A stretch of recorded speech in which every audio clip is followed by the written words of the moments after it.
اردو ایشن کے معزز ناظرین السلام علیکم۔ حضرت موسیٰ علیہ السلام کے پاس ایک ہاتھ لمبا اور ایک ہاتھ چوڑا پتھر ہر وقت موجود رہتا تھا۔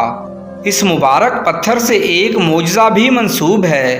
اس پتھر کا قصہ کچھ ایسے ہے کہ بنی اسرائیل کی قوم میں جہاں دیگر برائیاں تھیں، وہیں پر ان میں ایک ایسا برا رواج بھی تھا جس کے بارے میں سن کر آپ لوگ حیران رہ جائیں گے۔ وہ لوگ شرم و حیا سے بالکل عاری تھے۔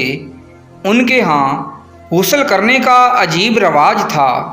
کسی ایک بڑی ندی میں سب لوگ بالکل ننگے ہو کر نہاتے تھے۔ اس میں عورتیں اور مرد سب شریک ہوتے تھے۔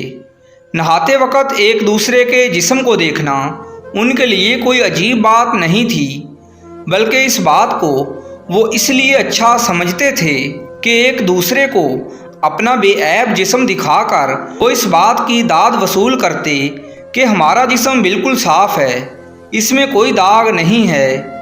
اسی زمانے میں اللہ کے برگزیدہ نبی موسیٰ علیہ السلام بھی موجود تھے۔ وہ بچپن سے ہی ایسے نہانے میں شرم محسوس کرتے تھے۔ آپ اس بے حیائی کے کام سے سخت نالاں تھے۔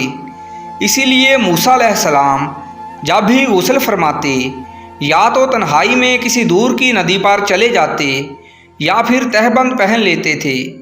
بنی اسرائیل نے جب یہ دیکھا کہ آپ کبھی بھی ننگے ہو کر غسل نہیں کرتے تو ان ظالموں نے آپ پر بہتان لگا دیا کہ آپ کے بدن کے پوشیدہ حصوں پر یا تو برس کے داغ ہیں یا کوئی ایسا عیب ضرور ہے جس کو چھپانے کے لیے آپ کبھی برہنہ نہیں ہوتے۔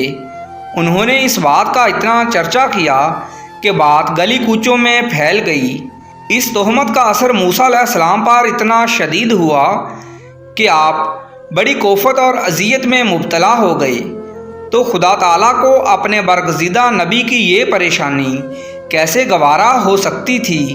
اللہ تعالیٰ نے اپنے بندے کی بے عیبی ایسے ظاہر فرمائی کہ کسی نے سوچا تک نہیں تھا۔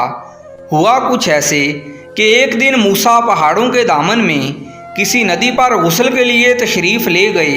یہ دیکھ کر دور دور تک کسی انسان کا نام و نشان نہیں ہے۔ آپ نے اپنے کپڑے اتار کر ایک پتھر پر رکھ دیے اور برہنہ ہو کر غسل کرنے لگے۔ غسل کرنے کے بعد جب آپ اپنے کپڑے پہننے کے لیے پتھر کے پاس پہنچے تو کیا دیکھتے ہیں، پتھر نے آپ کے کپڑے اٹھا کر سرپٹ بھاگنا شروع کر دیا۔ یہ دیکھ کر آپ پتھر کے پیچھے یہ کہتے ہوئے بھاگنا شروع ہو گئے کہ اے پتھر میرے کپڑے، اے پتھر میرے کپڑے، مگر پتھر کپڑے اٹھا کر برابر بھاگتا رہا، یہاں تک کہ شہر کی بڑی سڑکوں سے ہوتا ہوا گلی کوچوں میں پہنچ گیا، اور آپ بھی برہنہ بدن ہونے کے باوجود پتھر کے پیچھے پورے شہر میں بھاگتے رہے۔ اس طرح بنی اسرائیل کے ہر چھوٹے بڑے نے دیکھ لیا کہ آپ کے مبارک جسم میں کسی قسم کا کوئی عیب نہیں، بلکہ آپ کا جسم اس قدر نقطۂ کمال پر پہنچا ہوا تھا کہ کسی عام انسان میں اس کی مثال ملنا مشکل تھی۔ چنانچہ بنی اسرائیل کے ہر شخص کی زبان پر یہ جاری ہو گیا کہ خدا کی قسم موسیٰ بالکل بے عیب ہیں۔ جب یہ پتھر پوری طرح موسیٰ کی برات کا اعلان کر چکا تو خود بخود ٹھہر گیا۔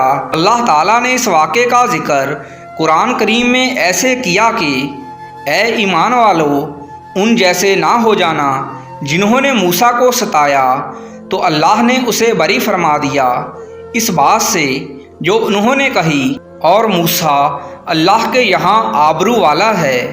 ناظرین کرام، اس طرح کے دلچسپ اور سبق آموز واقعات کے لیے ہمارے چینل کو سبسکرائب کر دیجیے۔ شکریہ۔